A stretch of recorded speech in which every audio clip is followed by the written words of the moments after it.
دی نه وي چې دا اوښې او بچې غټ شي او پی پکې پیدا شي، نه ده چې د دې غر نه دا غر اوښلېږي او د دې نه روځي او مونږ ورته ګورو روځي. صالح علیه السلام ورته وایي ښه که دا کار وشو نو ایمان به راوړی بیا؟ وی او بلکل دا هم در سره وعده ده چې مونږ ټول ایمان راوړو. وی ګوره یو خبره درته کوم، که الله دا معجزه ښکاره کړه او دا کار یې وکړه او بیا هم تاسو نقصان وکړه، ایمان هم راونړه یا د هغه معجزې بېعزتي مو کړه، دا واورئ ګوره ټول به تباه کېږي. سوچ پې وکړئ. وی نه بس دا زمونږ وعده ده چې څه قسمه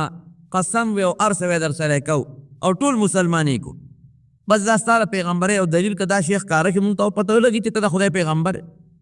ځکه دا کار بغیر د الله نه بل څوک نه شي کولی، او که دا کار نه کېږي نو سر مه خوږوه. حضرت صالح علیه السلام رب العالمین ته وجله چغې جوړې کړې پروردګار ته چې یا الله زما دا قوم زما نه دا معجزه غواړي، الله دا معجزه مونږ ته ښکاره کړه او الله زه خو دې دپاره دا معجزه غواړم چې دا قوم ټول مسلمانان شي او دوی را سره وعده وکړه مسلمانې. رب العالمین ورته جبریل علیه السلام راولېږه چې دا سرداران کېنوه او پوه یې کړه چې که دا اوښه خو زه درته اوس را پیدا کوم او که دې له چا ګوتې یوړ پوه یې کړه چا زخمي کړه چا وشړله د خپل فصل نه نو فوراً به دا قوم تباه کوم. دویم دا دی چې د دوی یو مخصوصه چینه وه د هغې نه به یې اوبه څکلې، یو ورځ به د دې اوښې وي د اوبو او یو ورځ به د دوی د ټولو وی. کومه ورځ چې د دوی د دې اوښې د اوبو د څکو وي نو په هغه ورځ به نه د دوی ګډه راځي، نه به یې چیلی راځي، نه به دوی راځي، هېڅ څوک به هم اوبو له نه راځي او یو ورځ به د دوی وي یو ورځ د اوښې. پوه سرداران یې راغونډ کړل، وی کین وی بلکل الله زما خبره مني، دعا مې قبلی، دا اوښه را پیدا کوي خو په دغه شرط کم خوښوي. وی بلکل مونږ ته منظور دی. کم قوم چې په پیغمبر ایمان نه دی راوړی، د هغه په کتاب ایمان نه دی راوړی او لویي او کبر یې کړی دی، رب العالمین هغه قوم په دنیا کې هم تباه کړی دی، آخرت هم د رسوایۍ دی. د هود علیه السلام د قوم د هلاکت نه پس هغې ته به عاد اولا وی، عاد ثانی یو دویم قوم په دې مخ د ځمکه اوسېده او هغوی به شرک کو، د بوتانو عبادت به کو. رب العالمین قرآن حکیم کې تقریباً په 20 صورتونو کې ذکر کوي. اوسېدل به د شام او د دې حجاز د مکې مکرمې او مدینې منورې په دې منځ کې لوړ دنګ دنګ غرونه دي او په هغه غرونو کې د دوی آبادۍ وې، هغې کې به اوسېدل. تاریخ لیکي الم تر کیف فعل ربک بعاد ارم ذات العماد التي لم يخلق مثلها في البلاد وثمود الذين جابوا الصخر بالواد. دغه قوم ته سمودیان وی او غرونو کې ځان لا بلډینګونه جوړ کړي او آبادۍ جوړې کړې وې او اوس هم تاریخ لیکي موجوده یو مورخ مصري مورخ دی هغه لیکي چې زه پخپله تللی یم دا علاقه مې کتلې ده او په یو لوی عظیم الشان غر کې اوس هم د بادشاه یو لوی محل موجود دی. نو چې غر اتراشي او په هغې کې د بادشاه محل جوړ شي، کمرې پکې جوړ شي، د بادشاه پایتخت پکې دی، حوض پکې د لمبلو د اوبو د لمبلو حوضونه پکې دي، د څاروو د اسونو او د اوښانو د تړلو استبلې پکې دي، د غر دننه تراشلی دی او د هر څه په هغې کې جوړ کړی دي. اوس خلک دې وخت کې وایي ساینس ترقي کړې ده، بلکل ټیک ده، خو مونږ وایو چې داسې مخکې م یو ساینس تیر شوی دی، خو چې څنګه الله زمانه باندې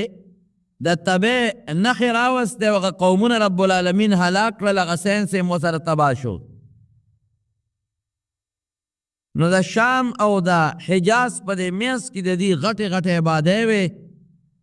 په غرونو کې محلات جوړ کړي او لوی لوی باغونه او سرسبز و شاداب، خوږې اوبه، مزیدارې چینې او د زندګۍ د هغې زمانې چې څه د زیب و زینت او د آرایش او د خوبصورتۍ کم اسباب و هغه ټول هغې سره و. خو بدبخته و د بوتانو عبادت پې کو، هر چا ځان له په کور کې یو بت ساتلی و. هغې بت ته به یې سجدې کولې، عبادت به یې ورته کو، رام رام به یې ورته کول. او داسې بعضې پکې غټ غټ بوتان و، هغه په غټو غټو چوکونو باندې او په لویو لویو لارو کې ښخ کړي وو چې په لاره به تلل او په هغه چوکونو به راتلل، د هغې غټو غټو بوتانو عبادت به یې کو. زما ورونو، یو قوم هم الله د هدایت نه بغیر نه پرېږدي. هر قوم ته الله د هدایت یو لاره ښیي خامخا، چې څوک دا ونه وایي چې ما جاءنا من رسول. د قیامت پر ورځ به بعضې خلک وایي الله مونږ له خو تاسو پیغمبر او استازی نه دی رالیږلی. د دروغو نه به وایي. یو قوم هم الله بغیر د پیغمبر نه دی پرېښی. خامخا یو پیغمبر یا د پیغمبر خلیفه، جانشین، نائب، دا هر یو قوم ته الله رالیږلی دی لئلا یکون للناس حجة بعد الرسل، چې څوک د چا دلیل پاتې نشي چې الله پیغمبر ما ته نه دی راغلی، قانون او کتاب ماله نه دی راغلی، چې دا بانه د خلکو ختم شي. پروردگار ورته هم د دوی د قوم نه یو سړی راولېږه، حضرت صالح علیه السلام. د دوی د قوم نه او د قوم او د کلي سړی د کلي په ماحول ډېر ښه پوهېږي. که د یو وطن سړی چاته نصیحت کوي نو هغه ته د خلکو مزاج معلومي، د خلکو طبیعت ورته معلومي، خلک پوهولی شي. او چې دا بار نه سړی راغی نو خلک هغه ته سپک ګوري، مړه دا د کوم ځای نه راغی، د خپل قوم ته دلته نصیحت کوه، اوس مونږ له څه لږ غوږونه خورې. نو حضرت صالح علیه السلام ورته رب العالمین د دوی د قوم او د خاندان نه یو پیغمبر راولېږه. هغه ورته د الله د دین نصیحتونه شروع کړل. ای زما قومه، د یو الله عبادت وکړئ او د الله سره شریکان مه جوړوئ. الله په شرک ډېر زیات خفه کېږي. ټول قرآن حکیم اول نه اخره پورې وګوره، څومره غصه چې رب العالمین له په شرک ورځي چې تا الله له شریک پیدا کړی. دا ارس الله پیدا کړی دی، دا نظام الله چلی، دا مونږ پیدا کړی. لا یو مال، دولت، بچی، عزت، ارس مونږ له رب العالمین را کړی. او چې ته په هغې کې بیا هم بل څوک ورسره شریک یې. لکه زه به یو مثال درکم، د کور یو مشر نو که په دې مشرۍ کې ورسره خپل رور شریکېږي یا دوی ورسره شریکېږي نو دا مشر پلار دا برداشت کولی شي؟ نشي برداشت کولی. د کلي یو مشر دی، که ده سره په دې مشرۍ کې بل څوک شریکېږي یا نشي برداشت کولی. د وطن به یو بادشاهي، که بل بادشاه ورسره لږ غوندې سر اوچتوي، بس تم زما سره همسر جوړېږي، فوراً یې ذلیل کوي، غورځوي یې. نو رب العالمین په خپله بادشاهۍ کې او په خپل طاقت کې ځان سره هېڅوک شریک نه غواړي او نه پرېږدي او نه ورله شریک شته. نو صالح علیه السلام ورته نصیحت شروع کړو چې د الله خاطر وکړئ، الله له شرک مه کوئ. ستاسو خالق، ستاسو رازق، ستاسو مالک هغه رب العالمین دی او په دې طاقت کې د الله سره هېڅوک شریک نشته. قوم ورته څه وایي؟ وایي ته څوک یې؟ وایي زه د الله استازی پیغمبر، ستاسو د هدایت دپاره رالیږلی یم. وی خواه مونږ او تا کې څه فرق دی چې ته د الله استازی او موږ نه یو؟ په مال رانه زیاتې، په بچو رانه زیاتې، ته په څه څیز زموږ نه اوچتې چې ته وایې چې د پیغمبر یم او د پیغمبر دعوه دې وکړه. مال مونږ سره دی، غټې غټې بنګلې او بلډینګونه زمونږ دي، دنیا زمونږ ده، آخرت به هم زمونږ دی. او احادیثو کې راځي چې دوی به یو بل باندې فخر کو چې چا به ځان له یو اعلی مزیدار کور جوړ که، بل به د هغې نه خشته جوړوه، بل به د هغې نه خشته جوړوه، بل به د هغې نه خشته جوړوه. په آبادو او په بلډینګونو کې به یو بل سره مقابلې کولې. او د دې قوم نه کبرجن قوم بل نو، ډېر انتهایی متکبره قوم، ډېر لوی کبر و پکې. ګوره د یو بل نه اوچته آبادۍ جوړول، په هغې فخر کول، زما آبادي ستا د هغې نه ښه ده، بل به وایي زما دا ستا د دې نه ښه ده، دا هم کبر شو. او بل پیغمبر ته دا ویل چې ته خو زما د قوم نه، ما او تا کې څه فرق دی؟ د دې کلي اوسېدونکې، زه ستا نه په مال او په دولت او په بچو او په طاقت زیات یم، تا له الله پیغمبري در نه منو ده، ځه چې سرې خوښی کوه. نبی کریم صلی الله علیه وسلم ته هم د مکې کافرو دغه ځای چې ته خدای پیغمبر جوړ کړې، ته خو یتیم یې، مال دې نشته، دولت دې نشته، مال زمونږ دی، دولت زمونږ دی، مونږ پیغمبران نه جوړېږي او ته جوړېږي. هر پیغمبر ته چې خپل قوم پیغور ورکړی دی، ګورې د مال یې ورکړی دی، د دولت یې وله ورکړی، او دا یو لویه نشه د مارونو ګورې اوس هم د خلکو په سر کې پرته ده چې کم سړی لږ مالداري، د پیسو خاوند، د دولت خاوند دي او هغه مشرۍ ته ورسېږي د چا په بغمم دړني، او چې کم لږ غریبي او کمزوري وي او هغه لا یو منصب ملو شي د هر چا ورته په بغمه در دی چې دا ولې دا د پښتانه یو رواج را روان دی. پیغمبري خو د الله را طرف نه یو نعمت او قسم دی، ګورې که دا هم برداشت کولی شوه، خو د مارونو عزت په مال او په دولت او په بادشاه کې نه دی. فقیر د زمانې به شلېدلې څپلی به بې کس او بې څوکه به الله چې هغه له کوم مقام ورکوي دا د ډېرو نوابانو خانانو لي. نبی کریم صلی الله علیه وسلم فرمایي رب اشعث اغبره لو اقسم على الله لابره. ډېر کرت یو سړی وي سر به ببري، دوړې به پیلوتي، دوړې خیرن خچن به هېڅوک به پسه کې نه شماري، خو که دې په الله قسم وخوري چې زما د په رب العالمین قسمي چې اوس به باران کېږي، حالانکې شین اسماني د وریځو پته نه لګي، نوري ښه تیز، او دې قسم وخوري چې زما د قسم پاللی چې اوس به باران کېږي، نو دې به الله په هغه قسم کې دروغجن نه کړي، حانس پې نه کړي، او په هغه ساعت به الله وریځ راولي او باران به دله به الله دومره عزت ورکړي. یو فقیر سړی ملنګ په لاره تېرېده، څپلی شلېدلي دي یا نشته، جامې شلېدلي دي، څادر هر څه شلېدلي دي، یو ښار ته ورغی. نو پخوا به د ښار دروازې وې، خو دا فقیر ملنګ نیک سړی دی، دا زمونږ د فقیرانو بلنګانو په شانتې نه چې دا کچکولې په غاړه کې او بیزو یې ترخ کړي او چې به یو دغه کیسې به شپېتې شپېلې هغه خلکو ته وي او خلکو نه سوالونه کوي، هلکه بیزو راته ګډوم، دا حضرتجي بابا ملنګ دی، دا پلانکي بابا ملنګ دی، دا ګڼ کپان دوکباز سوالګري حرام خواره نه ګورې، دا سوال چې کوي دا حرام خوري، سوال حرام دی، دا ګناه ده، او څوک ښکر وایي او څوک وایي د بابا من راوړه، څوک وایي د پلانکي من راوړه، دا ګناه ده، دا حرام. هغه نیک سړی و، الله ته نږدې انسان و، یو ښار ته ورغی چې اوس څه ګوري د ښار ټولې دروازې بندې بدي، لین لګېدلی دی، لین دلته ټانګو لین لګېدلی، هلته لاسونو لګېدلی دی، هلته پیادو دی. د دې پېښور ښار هم پخوا دا مشران وي غټې غټې دروازې، او د دې سپینګیرو مشرانو نه مو اورېدلي وي چې ماښام به هغه دروازې بندېدې، څوکیدار به پرې ولاړ او سار به پولاوېدې، ښار نه ګیر چاپېره وي یو لوی دیوال ته و چې څوک ډاکه ونه کړي، نو دروازې بندې دي. نو ده چا نه تپوس وکړو چې هلکه را دروازې ولې بند وه؟ وی دا د بادشاه نه باز تښتېدلی. نو بادشاه اعلان کړی چې دروازې بندې کړې، هسې نه د عباس چاته بارونه دي. نو دروازې بندې دي او بار خلک په قطار ولاړ دي چې تر څو د بادشاه باز نه نیولې شوې هغې پورې دروازې نه کولاوي، چې باز پیدا شي دروازه به کولاوي. دې فقیر سړي یو سوړه سویلې وکړه او د ښار نه داسې بار ووته، وی یا الله عجیبه نظام دی، داسې سړی د بادشاه کړی دی چې د پوندو پورې بې وقوف دی، قمقل خر. دا بادشاه دی، باز ته دروازه بندوي، اوس باز خو چې تښتي نو هغه څه ګډه چیلی دی چې په دروازه منډی کوي، نه سپی دی، هغه له خو الله وزرې ورکړي دي، او داسې وزرې دونه اوچت مزل کوي چې د باز نه اوچت پرواز یو مارغه هم نشي کولی. په دې باز کې بیا خپل قسمونه دي،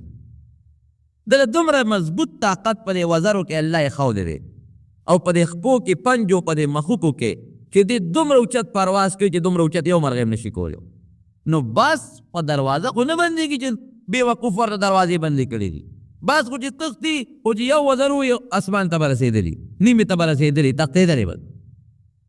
وی الله داسې بې وقوف بادشاه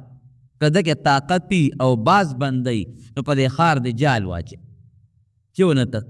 دومره جال خو ده سره شته نه چې په دې ښار د پاسه یې واچي، نو بې وقوف دروازې بندې کړي، یا الله عجیبه نظام او خدای دی دا یره واقعي د الله د خدایت او د رب العالمین د نظام ته بعضې وخت کې د انسان عقل نه رسي کار نه کوي خدا به زمونږ د عقل نقصان یې ګورې د الله خدایه کې فرق نشته مونږ نه پوهېږو وی پروردگار عجیبه نظام دی هغه بېوقوف خر چې هغه باز ته دروازې بندوي هغه له د الله بادشاهي ورکړې ده څوک ورته سلوټ کوي څوک ورته پلاس په تندي لاسونه ږدي جی جناب ورته کوي ټول خلک یې تابع دی او پروردګاره چې زه ستا نږدې بند یم د هغه نه خوراکي عقل زیات دی نو زما سپلین نشته جامه مې نشته د کور ځای مې نشته الله د ناستې او د ولاړې د سر سورې مې نشته او دغه بېوقوف دی جاهل دی بېلمازه دی نه روجي شته او نه مونځ شته او د جهان قمقل هغه له دې څه ورکړي دي او زه خو ستا نږدې بنده یم الله د ما له دې څه راکړي ناشنا خدای دی ما ته مې یو ځل یو سړي خبره کول یو خان یې یادو وی ګوره وي د هغه دومره موټرې دی او بلا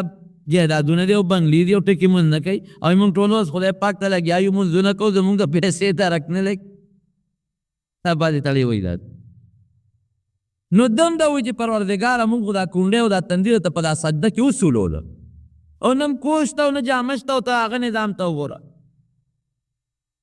نو دی په هغه بیابان کې وده شو چې وده شو رب العالمین یې په خوب کې ولید الله سړي ته هدایت دی بنده ولې په سوچ او په پریشانۍ کې وی الله په دې پریشانۍ کې مو چې زموږ د علاقې د بادشاه ډېر سخت قمقل ده چې باز ته هم دروازې بندوي خدای هغه له غټه بادشاهي ورکړې ده مونځ نه کوي روژه نه نیسي او ډېر بدعمله دی او بېوقوف دی او خدای مونږ خو تا ته په سجدو د تندي وسولو زمونږ د سپلو ترک نه لګي نه جامه شته نه پیدا رسم نشته عجیب ناشنا خدای دی ده رب العالمین ورته وایي چې بنده دا خو اسانه خبره زما خو یو خبره چې دی وایم کن هغسې شي زه به اوس د هغه نه د هر سوالم تا له به درکړم او تا نه به د هر سوالم هغه له به ورکړم خو د سکنډونو خبرې دي ته به اوس د هغه په ځای بادشاه شي او خلک به درته سلوټونه کوي او صاحب د دنیا غلامان او مریان او بنګلې به دي پوره به د دې ښار بادشاه شي او داسې الله کولی شي که نه شي کولی جواب راکړي نواز شریف بادشاه نو او دا چې موجوده کم صدر ده به ورته سلوټ نه کو بوټ له به یې درز ورکړه او په تندي به یې د لاس کېښه هغه نواز شریف جیل ته لاړ او نن یې په خپل وطن کې ځای نشته په خپل ملک کې ځای نشته او هغه سلوټ والا راغی د هغه په کرسی کېنه تؤتي الملک من تشاء وتنزع الملک ممن تشاء قرآن حکیم کې الله فرمایي چې چا نه وغواړم بادشاهي ته والم او چې چا له وغواړم هغه له یې ورکړم وتعز من تشاء وتذل من تشاء الله چې تو غواړي چا له عزت ورکړي او چې تو غواړي چا له ذلت ورکړي نو بادشاهي عزت ذلت بادشاهي اخیستل دا د رب العالمین په اختیار کې دي دا د چا په اختیار کې نه اوس په سکنډونو کې د هغه نه سالم او تا له یې درکړو او چې ستا دا کوم نعمت دی دا به هغه له ورکړه الله زما څه نعمت لا شلېدلې جامې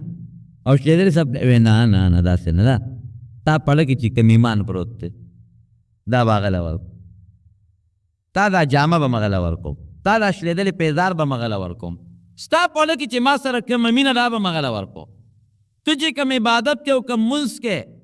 او ما سره د کوم محبت دی دا تا دا ټول د ایمان او د عمل او د غریبي او فقیري ټول به هغه له ورکوم د هغه هغه بادشاهي او هغه بېوقوفتوب او د هغه هغه نه عبادت ټول خو د هغه چې سړي تاله او ستا هغه له څنګه دی خوښه ده وایو د سکنډونو فیصلې دي وی نه رب العالمین زما پړه کې چې کوم ایمان پروت دی او زما پړه کې کومه تا سره مینه او محبت پروت دی دا خو لا یو بادشاهي ده چې د ټولې دنیا په بادشاهي هم نه ورکوم دا حقیقت پیرونو که نه که زمونږ د امریکې بادشاهي ویسې خپلو کې سوچ کوو د امریکې او د بش غوندې ایمان زمونږ وې د بش چې هغه کې مسلماني نشته ایمان پکې نشته نو دا به مو خوښه وه چرم نه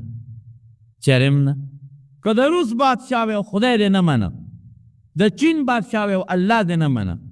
هغه ښه وه او که دا د جوارو د غنمو ډوډۍ کې د الله ایمان پکې دی دا خوند کوي دا خو د دنیا نظام دی یو 2 میاشتې به یو 3 میاشتې یو کال به یو 10 کاله به یو 15 کاله عمر یې که 100 کاله عمر یې که ختم د هغې خلکو خو آخرت تباه دی الحمدلله زمونږ خو آخرت شته که نه دا هغې خلکو په الله ایمان نشته زمونږ په الله ایمان دی دا هغې خلکو په پیغمبر علیه السلام ایمان نشته زمونږ په ایمان دی د بش ایمان نشته د هغه څه ایمان دی د هغه دغه ایمان دی چې عیسی علیه السلام د خدای زوی دی مریم بیبي د خدای ښځه ده عیاذا بالله زمونږ خو دغه ایمان نشته مونږ خو وایو دا ټول د الله مخلوق دی د الله بندگان دي نه الله له زوی شته او نه وله ښځه شته وی نه الله دا مې نه دي فکر نو جناب دا پیغور اوس هم بعضې خلک د فلانکي مال دی د فلانکي دولت دی فلانکي سره دا شی دی ای اخي مړه دنیا هم ښه آخرت به هم ښه زمونږ دنیا هم خرابه دا دنیا خرابوالی مونږ دې ته وایو چې پیسه ورسره ني نه شکر دی زمونږ دنیا ښه ده مونږ مسلمانان یو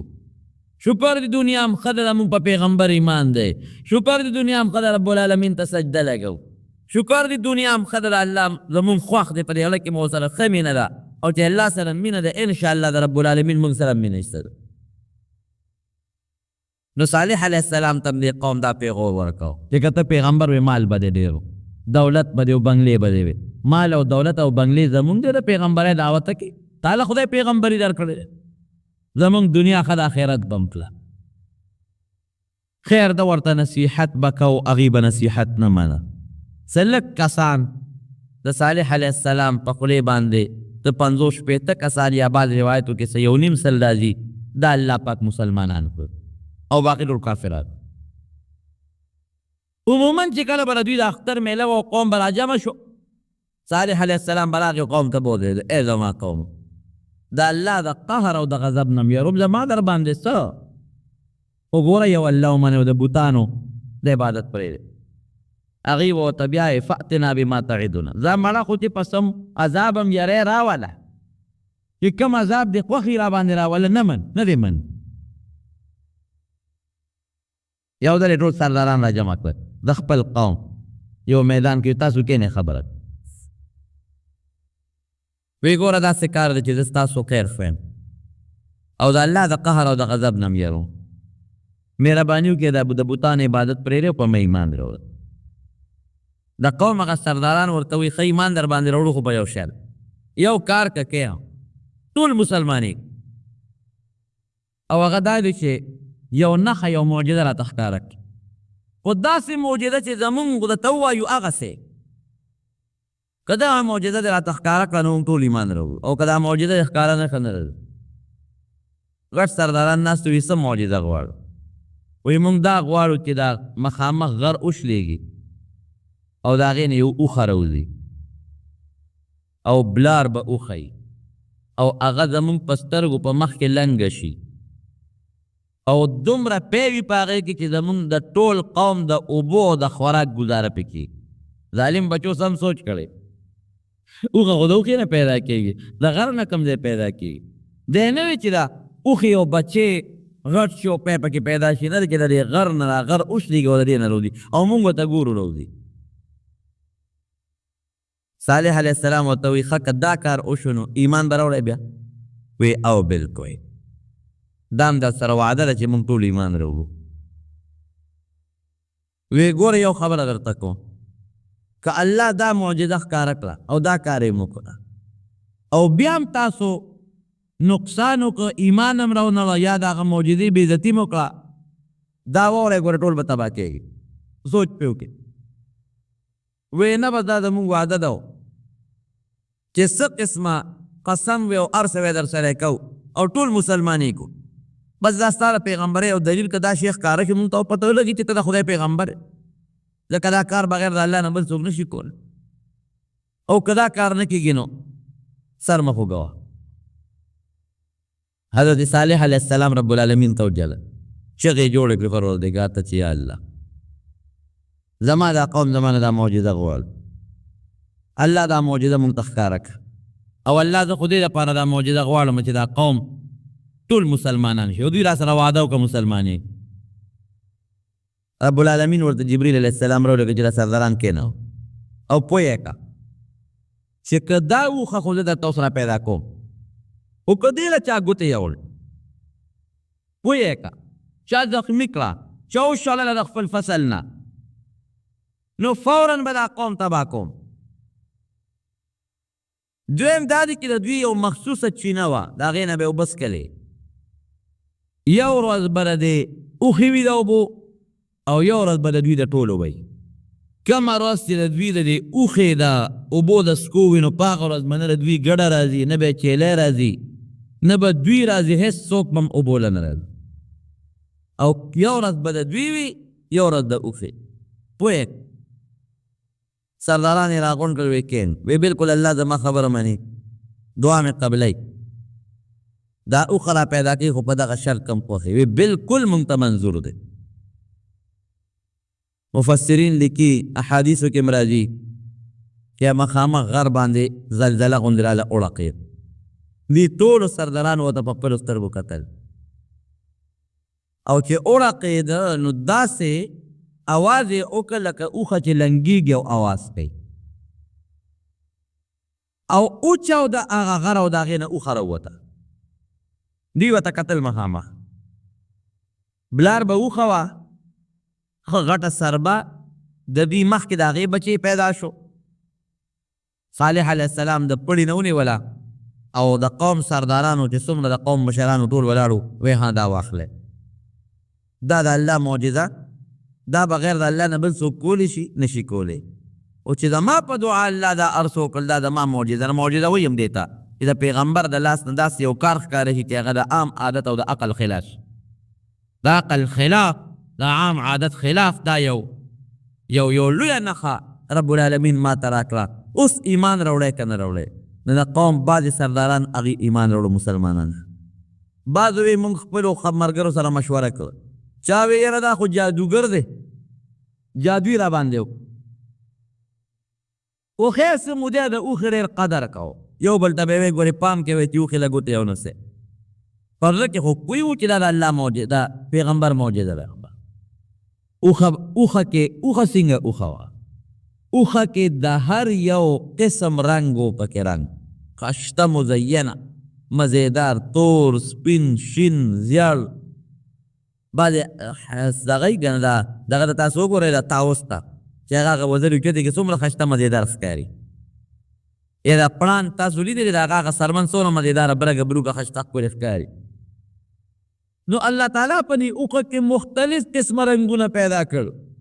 دومره ډولې اوښه چې په مخ د ځمکه دومره ډولې څاروي چېرته نو، ځکه د الله په قدرت پیدا شوي. یو ورځ به راتله په د چینې اوبه به هغې څکل چې په چینه به یې خوله کېښوده، غټه سربه اوښه وه، ټولې اوبه به یې وڅکې، بچي به یې ټولې اوبه وڅکې، دوی ته به اوبه نه پاتې کېدې. او بله ورځ به رب العالمین هغوی له اوبه ورکولې. داسې به نه وه چې د هغوی اوبه به نه وې، نه، په بله ورځ به د هغوی باقاعده رالل، منګي به یې ډک کړل، لوښې به یې ډک کړل، اوبه به کمېدې ورته نه، د هغوی انتظام هم پوره و. خو یو ورځ نمبر د اوښې و، یو ورځ نمبر د دوی. بل دا اوښه به سرېده په دې ټول دشتو بیابان په غرونو، ګیا به یې خوړه، چا ګوتې نه شو وروړی. خو دومره هوښیاره وه چې چا به باغ کرلی و یا چا به خپل فصل کرلی و، هغې له به یې خوله هم نږدې نه وړه. هغه ګیا به یې خوړه چې کوم به په دې غرونو کې کېده، هغه بوټو نه به یې ګیا خوړه چې کوم به د غرونو بوټي به و، هغې کې به ګرځېده. چا کې جرت نو چې چا منې کړې شوې، چا منې کړې وې، او یا چا ورته چوکه نیولې وې، یا چا شړلې وې، ټوله ورځ به وګرځېدله، اوبه سرېدله، ماښام به راله چې رابله د دنیا دا خلک به ورته پلین باندې ولاړو، او چې تیله به یې وله ګوتې یوړې پی به ترې را روان شوي. دومره پی به یې کول چې د ټولو سمودیانو د نرو ښځو د بچو انتظام پکې و. دومره پی چې دوی بس کلو مو د ډوډۍ کار به یې مولی کوئ، ځکه د الله د معجزې اوښه وه. او داسې هم نه وه چې په لش کې سختی، بعضې څاروي وي چې هغه لشي د هغې نه پی په زور روزي، انسان لاس ستړي کي، نه چې څنګه به یې تیله وله ګوتې یوړې لکه د بمبې غوندې به دا پی رابېدل. او د دنیا خلکو سره به لوښي زنانه او ماشومانه به یې تېده کړل او کورونو ته به یې وړل. څه موده خو خلک ډېر خوشحال، مفتو کې پی میلاویږي او د الله د قدرت او د پیغمبر د معجزې پی دي. او فایده په پیو کې څه وه؟ یو یې د اوبو کار ورکو، یو یې د ډوډۍ کار ورکو، یو یې د دارو کار ورکو. که د چا به تبه وه ورشئ هلې د اوښې پی راوړئ، ابه یې پې وڅکل تبه به یې جوړه شوه. که د چا په سر درد و هله ورشئ د اوښې پی راوړئ، زر به یې پی راوړل، ابه یې وڅکل سرخوږی به یې ښه شو. چې چاته به څه قسمه بیماري وه، مشکلات به و، غم به و، تکلیف به و، بس تا د یو بهتر پیو د پیغمبر د معجزې هغه به یې اسکل، هغه بیماري، هغه تکلیف، هغه غم، هغه درد، هغه خوږ اب ورته رب العالمین جوړو. خو خوشحاله راتلل به صالح علیه السلام ته به نږدې کېدل، هم خوشحاله خو چې ورځې څومره تېرېدلې نو شیطان پکې کار شروع کړ. بعضې سردارانو خو ایمان راونه دا پراپیګنډه جوړه شوه، دا خو جادوګر دی، مړه زمونږ اوښې ته څه حاجت دی، مونږ سره خپل څاروي لږ دي، څه زمونږ څاروي شته که نه، زمونږ ډوډۍ ته څه حاجت دی، زمونږ لږې ځمکې دي، زمونږ لږې میوې دي، څه چا به ویې مونږ د پیو نه سیکن شي، لکه څنګه چې بني اسرائیلو ته به هغه من او سلوا راتل، څه مودې وخوړل او بیا ویې یاره چې ته غنم او جوار او اوږه او مسور پکار دی او پیاز او دال پکار دی. الله ورته ویې ځای ورځی دغه ښار ته چې دال او مسور هم خوښ دي، خدای هم بېخ وباسه بني اسرائیلو ورځی پې، همغه یې نصیب شو. دغه کې بعضو به یاره بس مونږ په پیو څه کوو، لږ پی خو نه دي، چا به وي زمونږ د غرغه ګیاګانې او خوراکونه ټول خلاص، پی خو نه دي، چا به وي زمونږ د غرغه ګیاګانې او خوراکونه ټول خلاص کړی، چا به وي یاره زمونږ نه یو ورځ اوبه څکي، دا بانې جوړه شي او پراپیګنډه جوړه شي، خو ګوتې چا نه شوې وروړی، که چا به ویله که دا شغلې او نسې ګوره تباه به شي. مختلف سکیمونه او حربې استعمالولې، خو دا طاقت او جرأت په چا کې نو چې اوښې له څو ګوتې اوس شیطان ورته یو لار وښوو، یو دوه ډمې وې ډمې مشهور د زمانې په دې وطن د هغې یوې ډمې نه یو ظالم مطالبه د ګناه وکړله، هغې ورته ویې چې بلکل زه در سره واده کوم، خو په دې شرط چې په دې اوښه به غذار کې په توره وجنې دی. هغه بلې ډلې دمې یو بل هلک ته و چې تا لور په نکاح درکړو او ډېره مالدار هم و ډېره خوبصورت هم وه، خو په دې شرط چې په دې اوښه به د تورې غذار کې، بس د نفساني خواهش د وجې نه هغه دوه کسان تیار شو، دقه نور خلک هم ورسره تیار وي، موږ د سره شاته ولاړ یو، غذار به تاسو کوئ. اوښه په ځنګل کې سرېدله او دغه دواړه ظالمان ورغلل او په توره یې پرې غذار وکړو را ویې غورځول، چې څنګه یې راوغورځوله بچي یې منډه کړې. صالح علیه السلام له خلک راغلل وایي چې هغه فلانکي او پلانکي خو هغه حمله کړه، او په بعضې خلکو رپرپې راغې او بېهوشي او سکته راغله چې خدای پاکه دا خو واقعي د الله هغه غضب او عذاب را نشي. صالح علیه السلام ورته ورشئ دا بچی یې راونیسئ، که بچی م وله قابو کو خو د الله د قهر نه به بچ شئ، او که بچی وله قابو نه که نو عذاب د باندې راځي. دوی مخکې بچی ته مخکې ورپسې ورپسې ورپسې اقه غر ته هغه بچی ورورسېد او اقه غر ورته وشنېد او واپس پکې هغه بچی ورننوت، قادر نه شو چې هغه بچی یې رانیولی. راغلل صالح علیه السلام ته بچی خو په غر ورننوت، انا لله و انا الیه راجعون، لا حول ولا قوة الا بالله. بس ملګرو ته یې ځای چې د دې وطن نه سفر کوي، چې کوم د صالح علیه السلام سره مسلمانان ملګري وو د وطن نه ووتل، لاړل فلسطین ته، دا اوس چې کوم فلسطین ښه دې ته راووتل، او باقي کافر قوم پاتې شو، او بیا د دې نه پس پراپیګنډې جوړې کړې، وایي د خدای هغه اوښه هېته به یې ناقة الله وې، د خدای هغه اوښه هغه م وله مړه کړه، راځي چې خدای دې موږ ته څه ووایي که نه، هغه پیغمبر هم وله وشله، هغه مسلمانان هغه هم د وطن نه وویستل هم شلل، پراپیګنډې لا جوړې. صالح علیه السلام ته ووت سره د مسلمانانو سره د خپل خاندان نه فلسطین ته لاړل، او په سبا له په دوی باندې داسې عذاب راغی چې دا مخونه یې تک زیړ شو، یو ورځ یې مخونه زیړ و، په دویمه ورځ پې داسې د خدای قهر راغی چې مخونه یې تک سره شو بلکل سره، او په درېیمه ورځ پې داسې مرض راغی چې دا مخونه یې تک تور شو. مفسرین لیکي چې په دې کې توبهګار نه شو، یعنی که دغه وخت کې دوی د الله پاک دربار کې توبه ایستې چې الله معافي غواړو، ممکن ده چې الله معاف کړی وي، لکه د یونس علیه السلام قوم په داسې وخت کې توبه وویسته الله معاف کړل، راغل عذاب ته خدای پورته کړ، دوی هغه وخت کې خپل قبر وکړو، خپله لویي وکړه، مړه دا هېڅ هم نشته، مه یارېږئ. او په څلورمه ورځ باندې د شپې دوی ودو او زلزله پرې راځه، او زلزلې سره د اسمان کې د برېښنا نه پړقا پړوقې او د غره دغسې ګلزار شو، او داسې د تندر اوازونه پرې راغلل چې کم سړی او کمه ښځه په کم ځای پراته وم پاکه ځای ته سوخته کلي روان شو، خلک مړه شو په یک دم یو سیکنډ کې د ټولو نه سوته وجودونه یې پرې شو بلکل سار چې به کتل دا وجودونه یې بلکل په دامیان باندې سرمنې پرې شوې وې او د چا د وجود نه کلمې او زړونه او اینې او سږي بار راوتي او دومره د بجلۍ د تندر د الله هغه اواز وتی هغه غرونه او هغه آبادۍ او هغه بلډینګونه په دامیان باندې وشلېده رب العالمین نیست و نابود کو تبع کړه صالح علیه السلام دا قوم ته خدای خلاص کو ان بطش ربک لشدید الله وی زما گرفت او زما طاقت ډېر سخت دی زما طاقت مقابله یې څوک نشي کولی دا حقیقت ده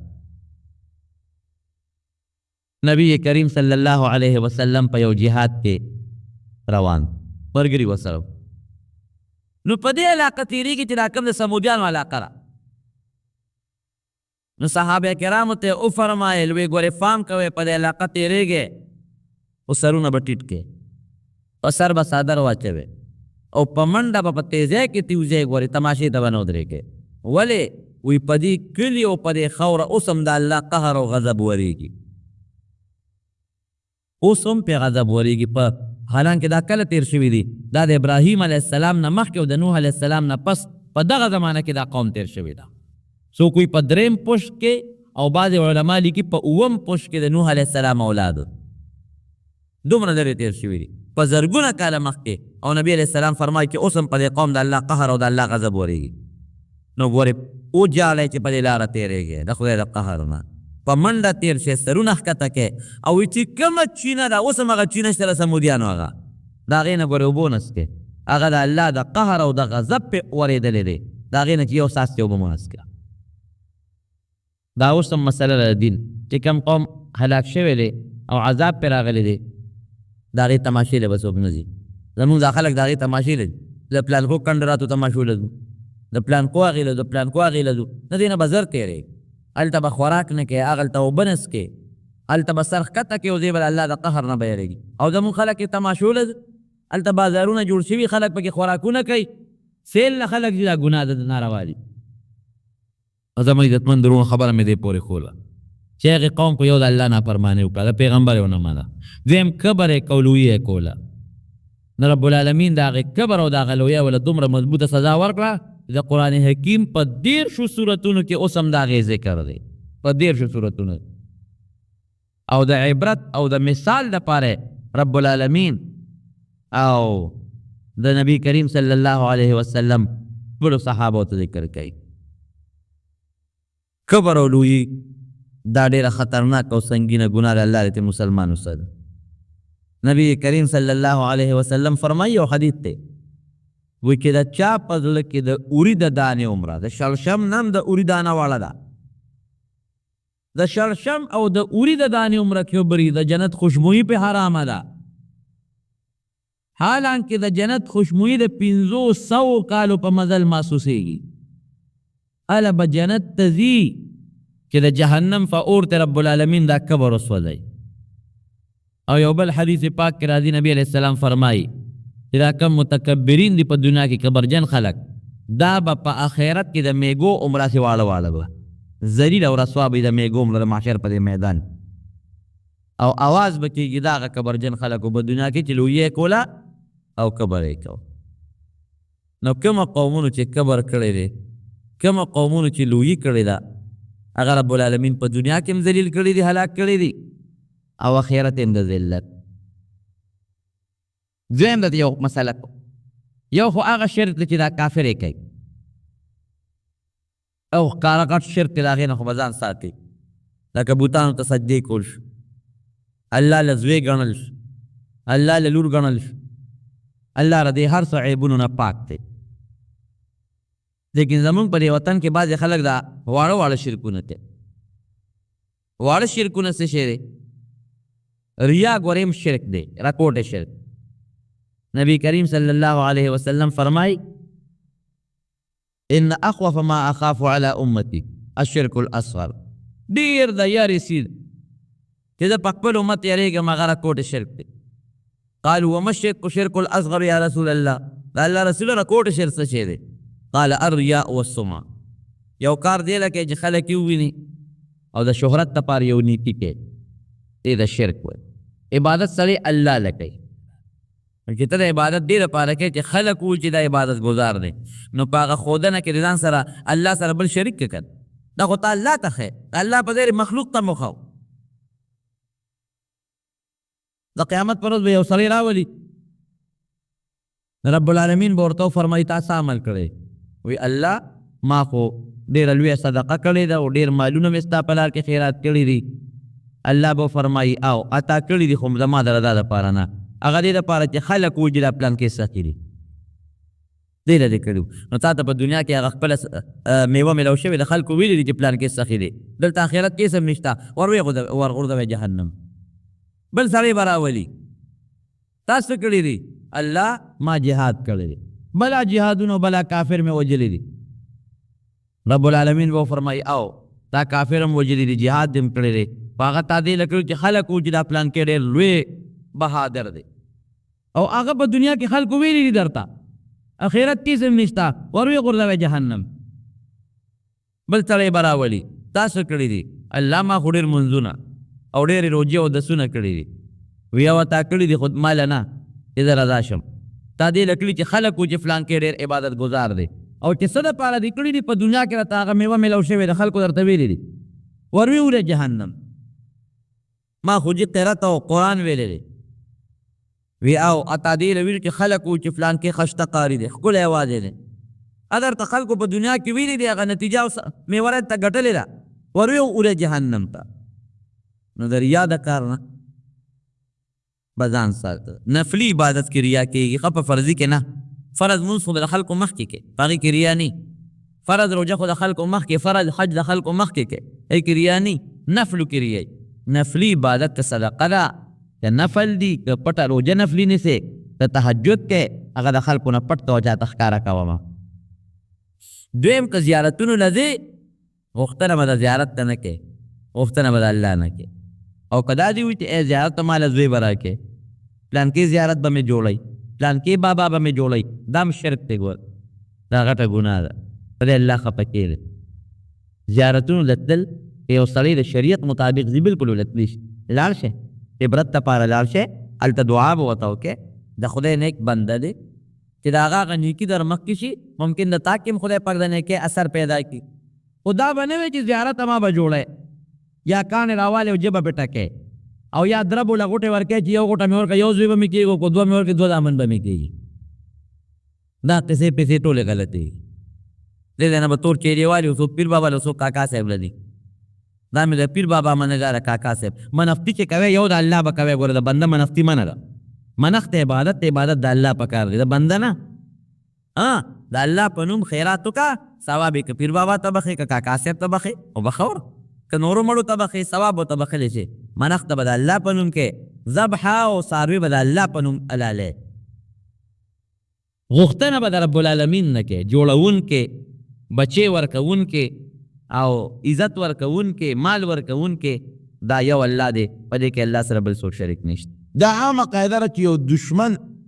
کله په مسلمان باندې د ظلم اراده لري نو د هغه مسلمان نه یو سړی راوچت کړي او هغه له پیسه میسه او اختیارات ورکړي او په هغه یې ووایي دشمن بذات مسلمان نشي والی دشمن که مسلمان وي دي مسلمانانو کې یو وله پیدا کړي او منافق را پیدا کړي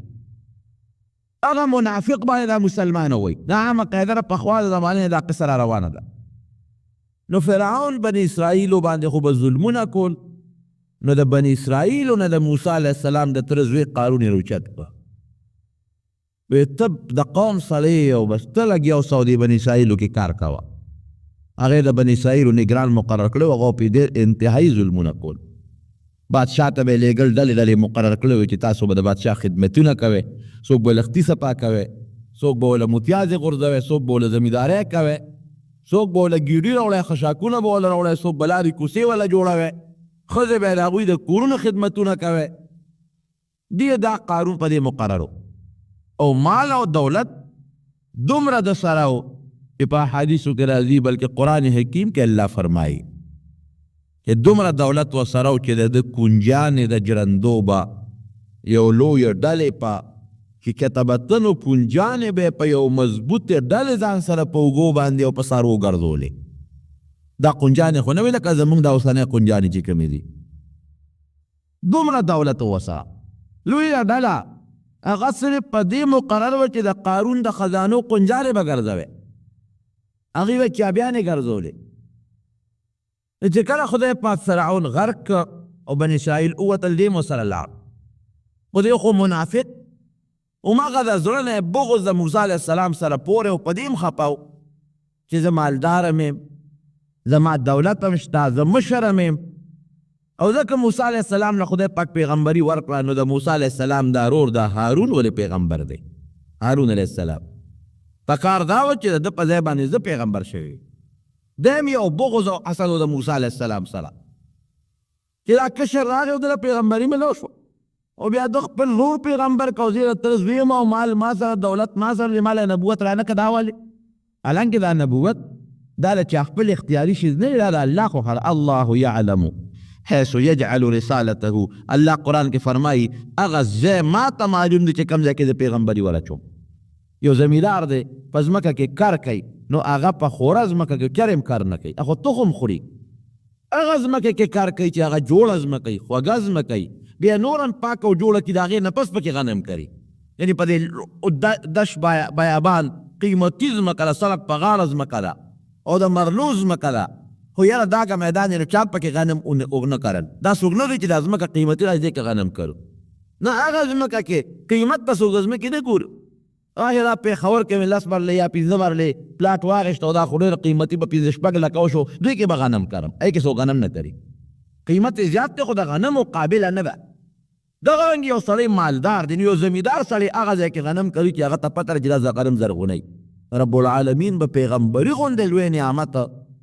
هغه چاله ورکوي چې هغه ته الله ته پته چې دا وجود د پیغمبرۍ قابل دی. سخت هم برداشت کولی شي، تکلیفونه هم د قوم برداشت کولی شي، او ما ته هر وخت جالي به او د قوم دپاره د هدایت یو ذریعه به مي. تاسو وګورئ د پیغمبرانو حالات، نو قیمت او مال ته خو ته نه ګوري چې مال قیمتي ځمکه کې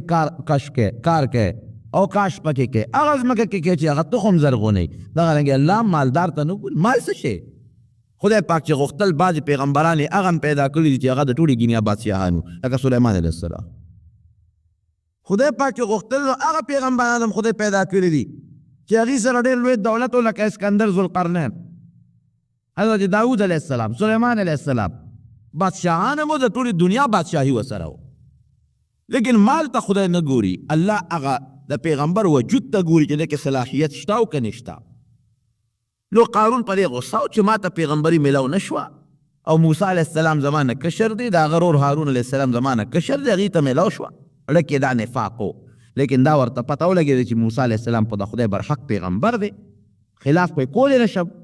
نو چې کله موسی علیه السلام او بني اسرائیلو هجرت کو او اوتل وادي تیه ته فرعون د هغه قوم خدای غرق کړ، د قارون مو سره لاړ، خو دې منافق دی چې لاړ ورسره هلته کې دې یو سکیم او یو سازش جوړ کړ چې دا موسی علیه السلام به په کومه طریقه زه بدنام کړم. او چې دې مې بدنام کړ، دا عامه قاعده ده، یو نیک سړی وي یو عالم وي، نو که تا هغه عالم بربادول غواړې نو ته بدنام کا، قوم ته بدنام کا، جامع ګنده که پلیته کا، نو چې کم زرګونه یا لکونه یا سوونه خلک د هغه تابعدار دي، بس هغه به په یو ساتلی شي. که خلک خود یو نیک سړي پسې روان دي، خو د هغه د نیکۍ د وجې نه روان، او چې تا دې ته خبره جوړه کړه چې د هغه نیکي دې برباده کړله او خلکو ته ثابته کړه چې دا خو یو نیک سړی نه دی، دا خو یو ګنده سړی دی، نو مسلمانان خو نیک سړي پسې د نیکۍ د وجې نه دي، بیا د چا کار سره چې دغه نیک سړي پسې ځه. نو قارون په دې سوچ کې لګېدلو چې دا موسی علیه السلام به زه کله دا قوم به ترې واړوم او دا خلک به ترې واړو، او په کومه طریقه به زه دا موسی علیه السلام بدنام کړم. پیسه خو ورسره وه، نو یو سکیم یې جوړ کړو، یو سازش یې جوړ، او د کبر هم ډېر زیات و. دته به د خپل قوم بعضې کسان وویل چې ګوره مونږ خو موسی علیه السلام پیغمبر دی، مونږ خو د هغه ډېر عزت کوو، احترام یې کوو، ته د هغه مخکې هم ګورې داسې ډېر د کبر خبرې کوې. لا تفرح ان الله لا يحب الفرحین، کبر مه کوه په دې مال باندې. ګور د خدای پاک ګورې کبرجن خلک نه خوا،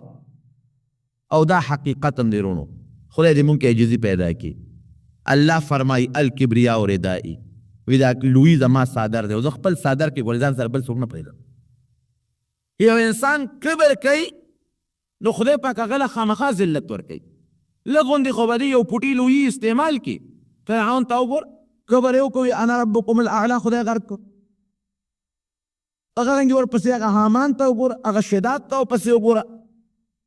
دغه رنګې اوس د موسی د نبي علیه السلام دشمنانو ابو جهل ته وګوره څومره کبر ابو جهل شروع کړی. عتبه ته وګوره او شیبه ته وګوره دا د پیغمبر علیه السلام دشمنانو کبرجنو ځان ته یې لوی وی او مسلمانانو ته به ذلیله نسبت باندې کتل. خدای پاک هغه مسلمانان دومره عزتمن کړل چې تر ننه پورې د یو ادنا دا چې د دنیا په نهایت باندې یو کمزوري مسلمان بې ماله مسلمان هغه ته وطن دعا کې او په عزت به نو اخلی وی به حضرت بلال رضی الله تعالی عنه. او هغه لوی سرمایهدار او د دولت خاوندان چې کم کافرانو ابو جهل عتبه او شیبان هغه ته وی لعنت الله علیه خدای دې په لعنت نازل کړي. هغې نوم به په بد والی د مسلمان د هغه صحابي نوم به په عزت باندې اخلي. او کبر ډېر خطرناک شی دی. پیغمبر علیه السلام فرمایي تر څو پورې چې د انسان په دې زړه کې د شرشم د دانې برابر کبر پروت وي د جنت خوشبویي پې حرامه ده. دا به ترې وباسم دا کبر جهنم کې یو څو غوټې به ورکو چې پاک یې کړم هغې نه پس به جنت ته ځي. دغه کبر سره به دې جنت ته چرته هم نشي تللی. لکه جامه چې سړی ایزي که نه ویډه به یې په هغه مشین کې واچي په صوبالو یې ووایي چې پاکه شي د هغې نه پس یې سړی اغوندي. دغه رنګې دا کبر به دې زه وباسم دې به زه ذلیل کوم په جهنم کې د هغې نه پس به بیا دې جنت ته ځي. نو کبر او انسان سره به څه کبر خوند وکړي لویي به خوند وکړي. زموږ خو چې معمولي پخې قدر شي نو بیا زموږ د چغو نه خو په ګوان کې هم څوک خوب نشي کولی. معمولي چې په غاښ هم در شي نو زموږ د هغه چغو د وجې نه بیا په ګوان کې هم څوک خوب نشي کولی. لږ هم په سر در شي نو بیا زموږ نه په کندي کې هم څوک خوب نشي کولی. لږ غوندې د اسمات یا زیات شو یا بند شو لږ تیز شو د ستونه دې شو یا لږ بند شو نو دې ته به خلکو وی ګوره لا تفرح کبر مه کوه ان الله لا يحب الفرحین. دا کبرجن د خدای نه خو هغه ته څه کې دا مال خو خدای درکړی ده به څه وی دا مال خدای راکړی دا مال خدای نه راکړی. دا خو ما سره علم دی او تجربه ده او نه دی دا مال ما په هغې ګټل نه دا ما په هغې دا مال حاصل کړی دی. نو ګوره یو خبره دلته کې یاد وساتئ هېڅ چېرې دله خدای کمال درکړه دولت درکړه دا به چېرې هم نه وایي چې دا زما کمال دی. دا به وایي چې که دا نوری ډوډۍ ده یا د جوارو یا د غنمو دا مال الله راکړي. بعضې وخت د ابتلا د وجې نه به خدای پاک پتا یو امتحان به راولي ابتلا به راولي ته ګوري به الله زما په دې مال کې ته څه کوې امداد کوې که نه کوې د خدای په دې مال کې د الله حق ورکوې او که نه ورکوې. نو قارون جناب کبر وکړه لکه دغه دوه کسانو چې کبر وکړه دا مال خو ما ته وایي خدای درکړه وایي نه مال خدای نه راکړه ما په خپله پیدا کړی دی کسب مې کړی دی ګټه مې کړې ده لکه انسان ته ګوره د انسان ګټې ته وګوره تو بس یو ستا ګټه بس ډېر مالدارانو ولیدل چې مال یې برباد شو. راغی اوس موسی علیه السلام دی خو منافق کافر نه به ځان وساتې خو د منافق نه ځان نشي ساتلی یا د اسلام په جامه کې د اسلام دشمني دې ته منافق وایي. یو ښځه یو لمسوله و هغې ته یې داسې چل به وکړي چې ته په موسی علیه السلام الزام ولګې چې ما سره څه ناجایز کار کړی دومره دولت په دله درکړم. هغې ویې ډېره ښه جوړه یې ورسره وکړه.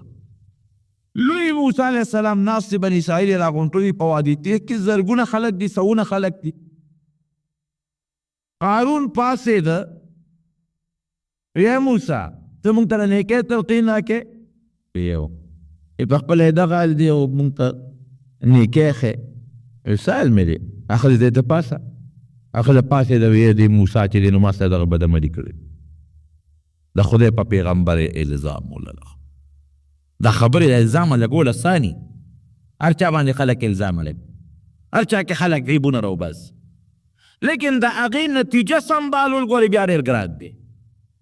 نیکانو دپاره شیطان هر وخت خلک لمسوي موږ پښتانه وایي که نه چې دا بل ته یو ګوته نیسي دا درې ځان ته راماته کړي ما کې به بې شکه غلطۍ به مې ګناه به مې موږ کم مولا دا ویلي چې دا ګناه نه پاک یم نو ته به په مولا کې په نیک سړي کې په بل چا کې به عیب راوباسې لیکن ته د خپل ګریوان کې هم سوچ وکړه چې دا کم عیب زه په دې فلانکي کې راوباسم چې دا ما کې هم شته او که نشته. ما کې څومره عیبونه کې بلکې لټوم زه خو ډول عیبونه نه ډک یم. نو ګورې پام کوئ بهتان د بل مسلمان کې عیب پیدا کول، د بل مسلمان سپکاوی کول، مسلمان له پیغور ورکول، دا ګوره ډېره خطرناکه ګناه ده. او ګوره نبی علیہ السلام فرمایي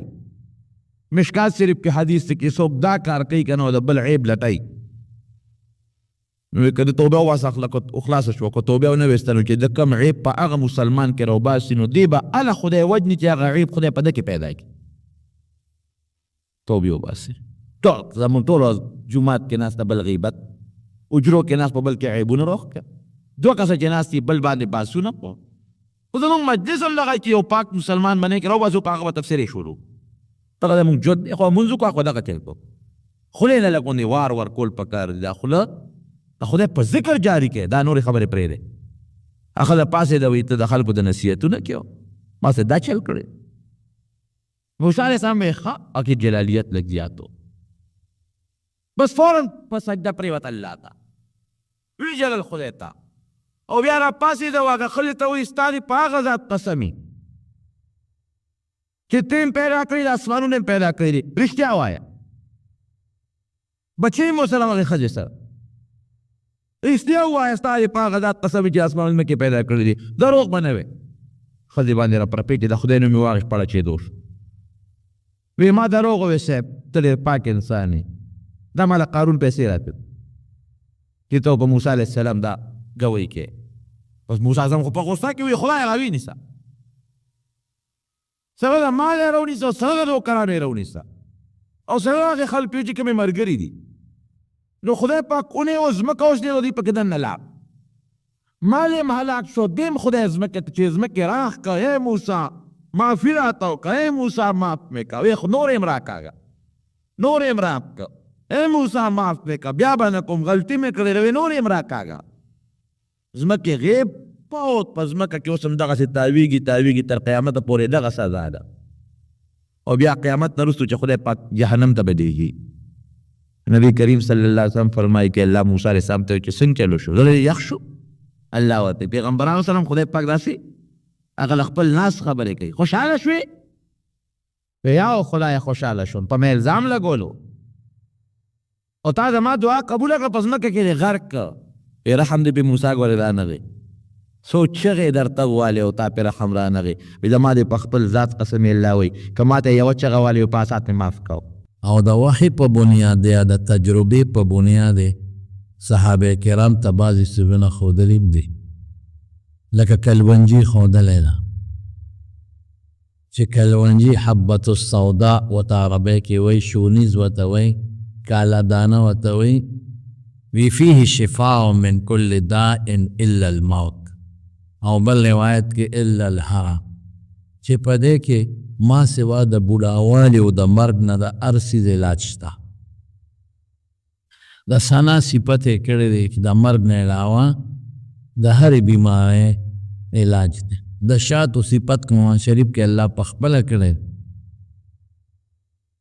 یخرج من بطونها شراب مختلف الوانه فيه شفاء للناس، چې د خلکو دپاره د شفا ذریعه. نو یو چې بیماری راشي نو په هغه بیماری کې به ډاکټر حکیم طبیب ته رجوع کوي، او دا شو. دویم به الله ته رجوع کوي، د ټولو نه مخکې به الله ته رجوع کوي او الله ته به درخواست وکړي چې یا الله دا بیماری د دا ته لرې کړه، ځکه بیماری راوستونکی او لرې کوونکی د الله عظیم ذات دی. اسباب ولا پیدا کړي خو د الله عظیم ذات یې لرې کوي او د الله ذات یې راولي. نو الله ته خو د ټولو نه مخکې رجوع پکار ده. او که داسې څه دي چې ظاهري بیماری نه او غم او تکلیفي، نو مسلمان له پکار دی چې الله ته رجوع کړي. نبی کریم صلی الله علیه وسلم به موږ کو، عائشه بیبي فرمایي کان رسول الله صلی الله علیه وسلم اذا حزبه امر فزع الى الصلاة، چې یو پریشانه بره یو کار به پریشانه که هیبت سره به لاړو مونځ به وکړه. دریم زمارو صدقه ده. صدقه نبی علیہ السلام فرمایي ترد البلاء، مصیبت ختمه. یو لوی عالم دی هغه لیکلی دی علامة النوخي رحمت الله علیه،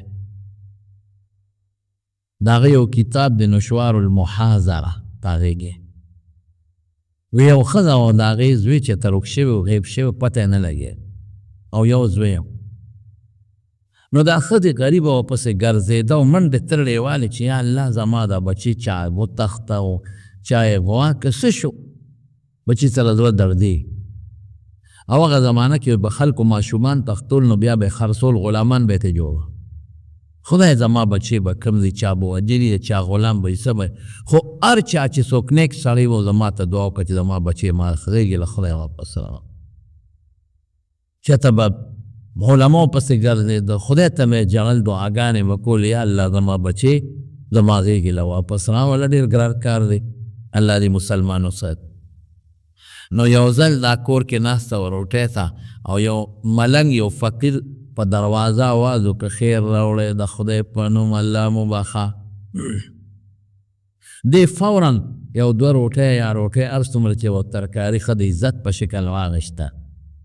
او هغه ملنګ یا فقیر یا سوالګر اسو چې وغلی یې ورکړه او ورته یې دا واله د خدای په نوم دې اواز وکړه خو زما بچي زما نه چې ته غیب شوی دی پته یې نه لګي ډېر کوشش مې وکړه الله ته سوال وکړه چې ما له خدای خپل بچی واپس راوړه وی چاوه هغه وی ښه فقیر الله چې فقیر الله دا کور ته راغله څه موده پس یې خدای غزوې پیدا کړ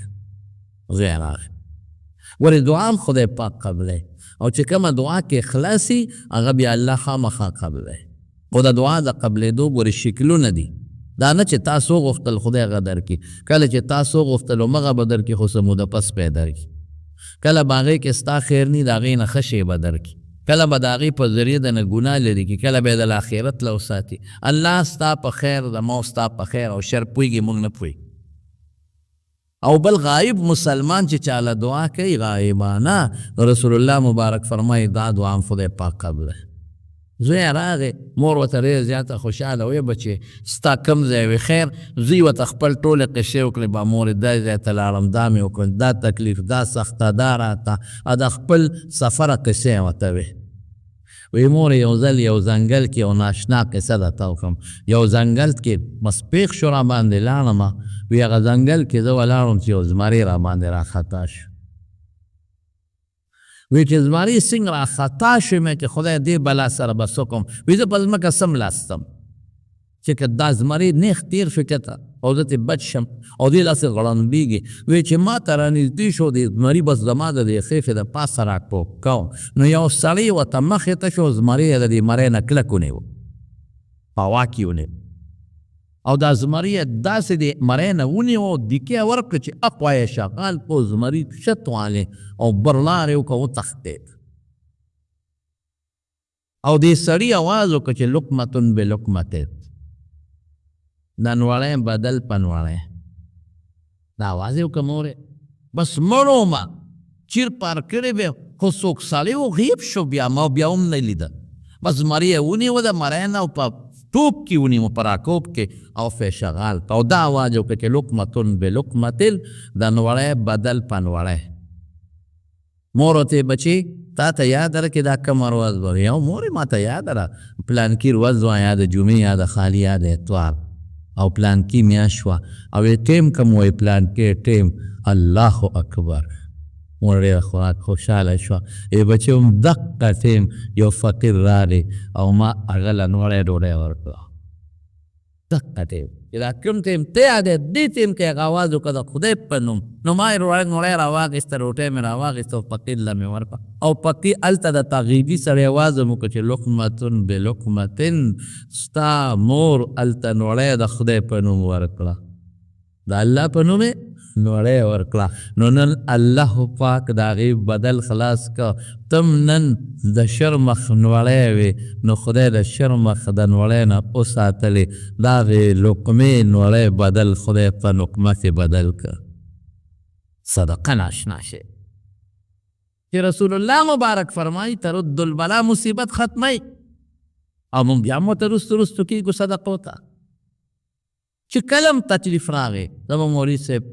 خدای پاک دې په قبر انوار نازل کړي مولانا شهزاده صاحب رحمت الله علیه هغه چې به مونږ ناجوړه شو لږ به وکړې خو مونږ ته به وی بچي یو دم کوی او یو ډاکټر نه علاج هم کوي او صدقه لږه ورکوي. صدقه لږ بهترین شی. وینه دې توی کړه او چرګ دې حلال کړه، ګډ دې حلال کړه، وس دې کېږي غوایي دې حلال کړه، وینه یې توی کړه، غوښه دې په غریبانانو مسکینانو خپلو خپلوانو پار چا تقسیم په دې کې د مالدار او د غریب خبره هم نشته. ویل الله په نو دا کار به وکړو. ته ګوره چې الله ټک پک بدل خلاصوي که نه خلاص او صدقې ته نه شي. مونږ د بچو د حفاظت دپاره څه نه کوو، څونه پیسې لګو، کورونه جوړو، په دیوالونو باندې هغه اوسپنې لګو چې څوک تاوان ونه رسوي، جامې جوړې، واسکټ، سویټر د اوړي جمې، څونه چې مونږ وایو چې زموږ دا بچي محفوظ شي. د مال د حفاظت دپاره مونږ څه نه کوو، څونه پیسې لګو. د خپل ځان د حفاظت دپاره مونږ څومره پیسې لګو، ډېرې زیاتې لګو، او د ټولو نه بهترین د حفاظت شي صدقه، دغه مونږ نه کوو. هلته لګو پیسې، بچی محفوظ شي، مال محفوظ، کور محفوظ، زه محفوظ شم، پروا نشته. صدقه رسول الله مبارک وي هغه مونږ نه کوو، پیسې ځي. زه یو مثال درکړم. یو هلک ناجوړه شي او د هغه دستونه یې ډاکټر له لاړ شي، ډاکټر ورله نور چې دارو ورکړي د دستونو، او ظاهر کې به ته وایې فوخ وې نور هم تباه که غر کې که دستونه خو چې کوي وجود کمزوري کېږي، لاس پې کار نه کوي، بیا خپې رپې ګرځېدې هم نه شي، دی څه وکړی؟ تا د ظاهر کې دا دارو خطرناک ښکارېږي، وجود یې راله تباه که، بچي نه یې غوښې ودوړولې، بچي یې کمزورې که، لیکن په حقیقت کې هغه جاړ او دارو د بچي د فایدې لپاره هغه دستونه چې هغه فاسده ماده ترې وډي که او دستونه ختم شي، بیا دا وجود ته ګوره دا به ترقي وکړي،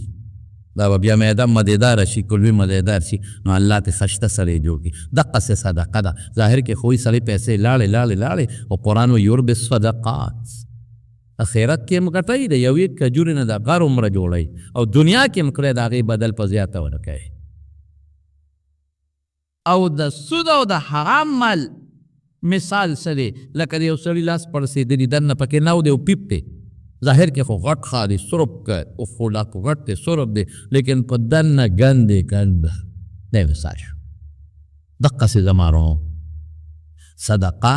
دا بهترین څیز دی د مصیبت د رد دپاره. الله ورسره مصیبت ختموي او دنیا کې خدای پاک بدل ورکوي. خواجه فرید الدین عطار رحمت الله علیه د تذکرة الاولیاء کې د رابعه بصري واقع لیکي چې رابعه بصریه مازدیګر یو ساینس فالو که سوداګري او 2 روټۍ ورسره وي، نوکر ته یې ورکړه دې غریب ته، وي د خدای په نوم یې غوښته ورکړه، د الله د نوم نه قربان 2 روټۍ ورکړه. سوالګرې لاپ دې کې د ماښام د پیرو جماعت ټیپ شو، رابعه بصریه خادمې ته وي رو جماعت یې کم 2 ډوډۍ دی، هغه دې سوالګرې له ورکړې، پخت یو به دې ورکړی و، نو یو خو درته پاتې و، کور هېڅ هم نشته. دقسې کېناسته چې کېناسته، یو سړي دروازه وډبوله، خادمه ورله، وی دا هدیه مې راوړې، ډالۍ مې حضرت له راوړې، دا ډېره نیکه ښځه وه، پاکه ښځه وه، حضرت یې له مې دا راوړې، دا وله ورکړه. چې هغه ډوډۍ یې وړه، ترکاري هم ده، ډوډۍ هم ده، چې هغې وکتې هغه 18 وي. وی دا زما نه دا واپس، دا سړی تېروتی دی، دا د بل چا دي. اوهو ما ته یې ویغېلی اوسه، وی ما ده ته وی چې تېروتی، دا زما نه دي، دا د بل چا دي، تېروتی لاره خطا کړې ده. هغې هغه فانچې وړه، هغه سړي ته یې ورکړه، وی مالک وایي چې دا سړی تېروتی دی، دا زما نه دي، دا تا هغې له نه دي، بل چا دي. سړی غیف شوله، بیا دروازه ورنبېده، خادم ته یې ورسه چې ورغې، بل چا سړی ولاړ دی، اوس خوانچې یې وله ورکړه، ترکاري هم نه ورسره، ډوډۍ هم دي پکې، چې هغې ته کېښودې، ویې شمېرلې، وی دا زما دي. وی تا ته څه پته وه؟ ا دې واپس کړه، دا دې واغېښتې. وی ګوره الحسنة بعشر امثالها، خدای د یو صدقې د یو نیکۍ بدل په څو ورکوي؟ په 10. ما 2 ډوډۍ ورکړې، نو ماله به خدای د هغې په مقابله کې څو راکوي؟ 10. هغه 13 وې، زما نه وې، دا اوس 20 دي، دا زما 20 روټۍ ما ته راورسېدې، دا زما دي. صدقه ورکوه، د هغې بدل الله ته سپاره. زمونږ یو ډېر لوی شیخ تیر شوی دی، د حدیث لوی استاد حضرت مولانا شیخ دوست محمد رحمت الله علیه قریش، دا ډېر غازي خان کې تیر شوی، د ډېرو کتابونو مصنف هم دی، د ډېرو لویو علما استاد هم. یو شیخ دوست محمد قندهاري دی، هغه لوی پیر تیر شوی، دا شیخ دوست محمد قریشي دی، دا لوی شیخ الحدیث تیر شوی. د دې په حالاتو کې راځي چې زه د ډېرې غازي خان نه لاړم ډابیل ته، دا بیل په هندوستان کې یو علاقه ده او دا هغه د مدرسه وه دلته چې علامه انور شاه کشمیري رحمت الله علیه پکې شیخ الحدیث او بیا زمون د تورندو کلي علامه شمس الحق افغاني رحمت الله علیه پکې شیخ الحدیث. دا بیل وی رابین ته لاړم د ډېرې غازي خان نه خو بلا مزل و وی چې لاړم داخله بنده شوې وه د مدرسې د طالبانو چې کوم لنګر و بس هغې خپل داخله خپل تعداد پوره کړی داخله بنده وه. وی ډېر زیات پریشانه شوم ډېر زیات خفه شوم وی چې خفه شوم بار راووتم چې خدای دا خو ما بلا مزل وکړو د ډېرې غازي خان پاکستان هغه هندوستان پاکستان یو ډېرې غازي خان نه دلته بابل ته راتلل اوس داخله بنده را واپس په زما کالم لار تباه شو سبق هم پاتې شو ډېر پریشان. یو بوډۍ ښځه په لار روانه وي ما ته وایي چې میلبا ما ته خو داسې د ښه کور سړی ښکارې خو داسې پریشانه راته ښکاري.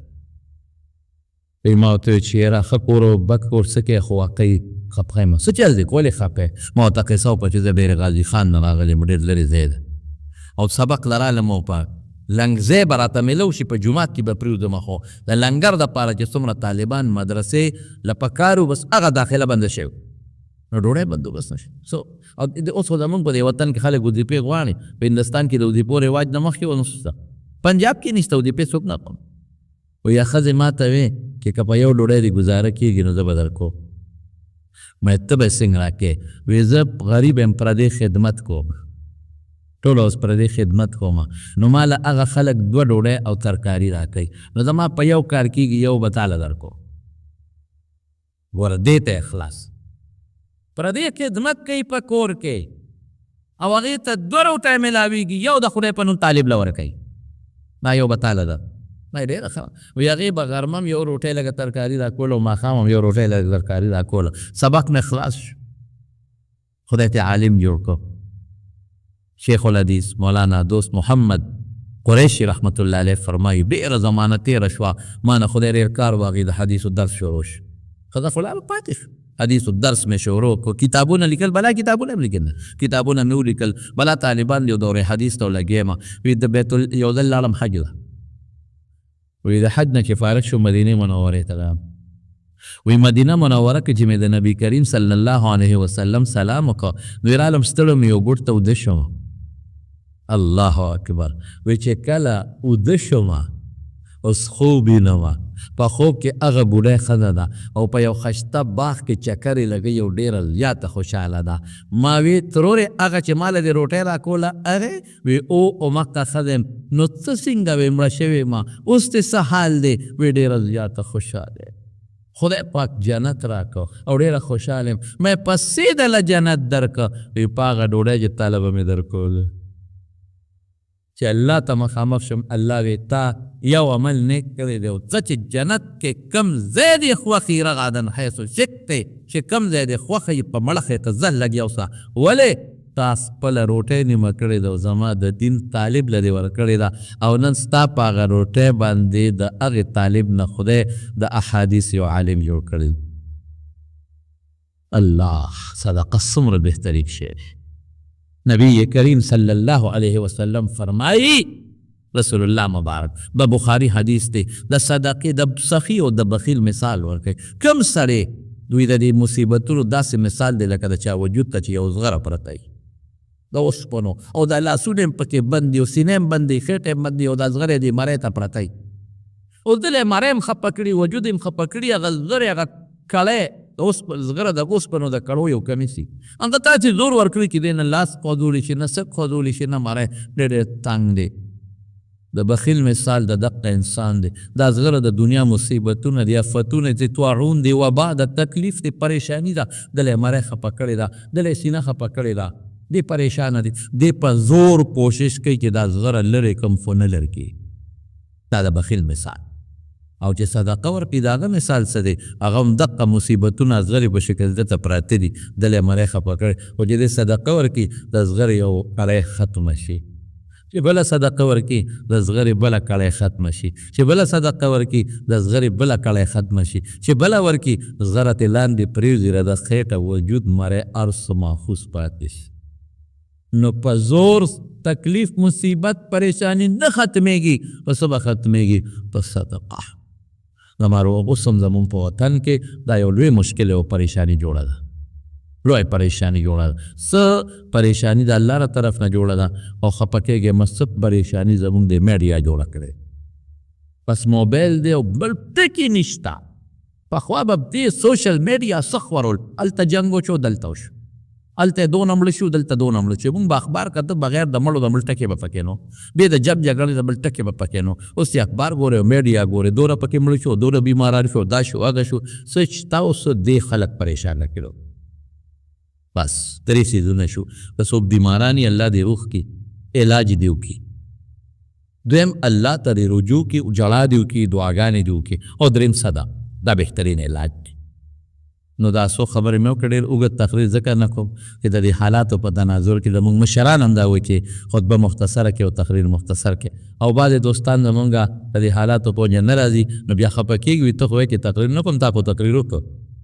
نو به هر کیف دا څو خبرې مې ستاسو خدمت کې عرض کړې. د شعبان تقریبا کېدی شي اخري جمعه شي او کېدی شي بله هم راشي. علماو دا فیصله کړې ده چې که راتلونکې جمعې شپې ته میاشت ولیدې شوه، خو بیا به د جمعې په ورځ باندې روژه شي، او که د جمعې شپې ته میاشت ونه لیدلی شوه، نو د راتلونکې خالی پر ورځ، یو سبا خالی دی، سبا نه بل خالی بیا مستقله روژه ده که خیري انشاءالله العزیز. الله دې مونږ له دا بیماري چې دا کم کورونا په شکل کې په دنیا کې خوره ده، رب العالمین دې دا بیماری ختمه کړي. الله یې زمونږ د دې ملک او د مسلمانانو د ټولو مسلمانانو حفاظت نصیب کړي. هېڅوک زما یو دوست دی د مردان، هغه هم غریب پکې بیمار پروت دی، دعا وکړه چې الله غلب شفا ورکړي. نو که کوم بیماران په هسپتالونو کې کورونو کې وي، الله شفا وله ورکړي. که څوک قرضداران یې رب العالمین قرضونه اخلاص کړي،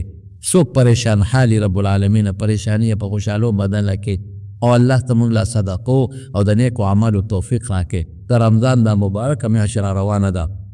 الله په خیر او په عافیت باندې په مونږ تېره کړي، مونږ له پکې د رجوع توفیق راکړي. الله زمونږ حرمین واپسه کولاو کې پروردګار، حرمین بند دي، عمرې بند دي، طوافونه بند دي، رب ذوالجلال واپس یې کولاو کې، الله واپس یې کولاو کې. الله زمونږ عمرې طوافونه واپس کولاو کې. زمونږ جوماتونو کې تعداد کم دی، مونږ په زور کم کړی دی، مشرانو ویلي دي خدای زمونږ جوماتونه واپس د منځګزارونه ډک کې. الٰه العالمین زمونږ په زړونو کې خپل یره پیدا کې، او خدای زمونږ د خپل قهر او خپل غضب نه په حفاظت او په امان کې وساتې. زمونږ دا بیان چې څوک هم ګوري، څوک یې اوري، لرې لرې زمونږ بعضې دوستات بار ملکونو کې زمونږ دا بیان اوري او ګوري. الله دې د دنیا او د آخر خیر او برکت عافیت ورکړي. الله یې د هر قسم پریشانو آفاتو نه په حفظ او امان کې وساتې. وصلی الله تعالی علی خیر خلقه محمد و آله و صحبه اجمعین برحمتک یا ارحم الراحمین.